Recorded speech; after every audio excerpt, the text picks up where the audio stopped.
Today, I'm making a pilgrimage to the tail of the dragon, and I brought a muscle car.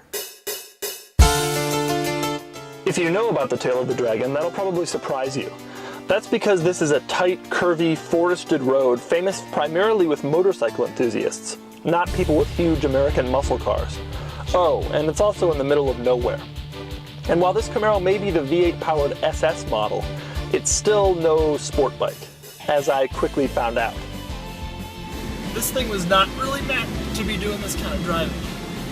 Your main goal when you're at Tail of the Dragon in a Camaro is not having fun and driving fast, but rather keeping it between the lines.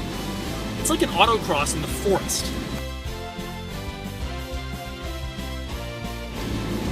I have literally no idea where that corner of the car is. This thing is a pig on this road. I'm starting to feel sick. And I'm driving.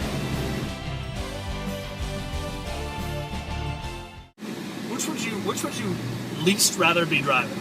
This Camaro or that touring bike?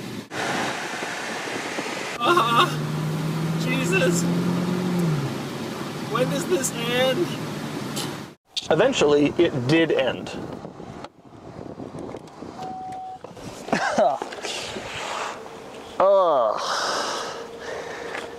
That was not the best experience of my life. Fortunately, Tail of the Dragon isn't the only road up here.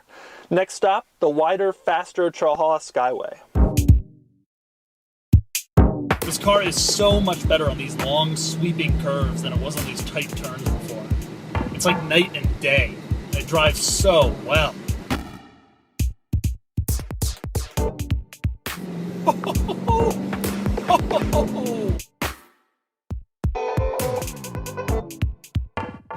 I can't believe I'm in a Camaro. Camaros of years past would have been begging me to stop right now. No offense to third-gen F-body drivers. Not that you have email. Wow.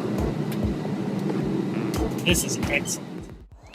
So it turns out the Camaro is better on roads with long sweeping curves than it is on roads with really tight turns. Now you might be saying, duh, that's obvious, but it surprises me. I thought the Camaro would try to kill me on roads with any curves, so I'm impressed. What else do I think of it? Well, I don't like the fact that this car has more blind spots than a panel van, and the tiny narrow mirrors don't really help matters. I love the heads-up display, which comes in full color and shows, among other things, the Chevy logo, your speed, and your audio selection. I don't like the fact that the interior uses some of the cheapest materials that currently exist in the known earth.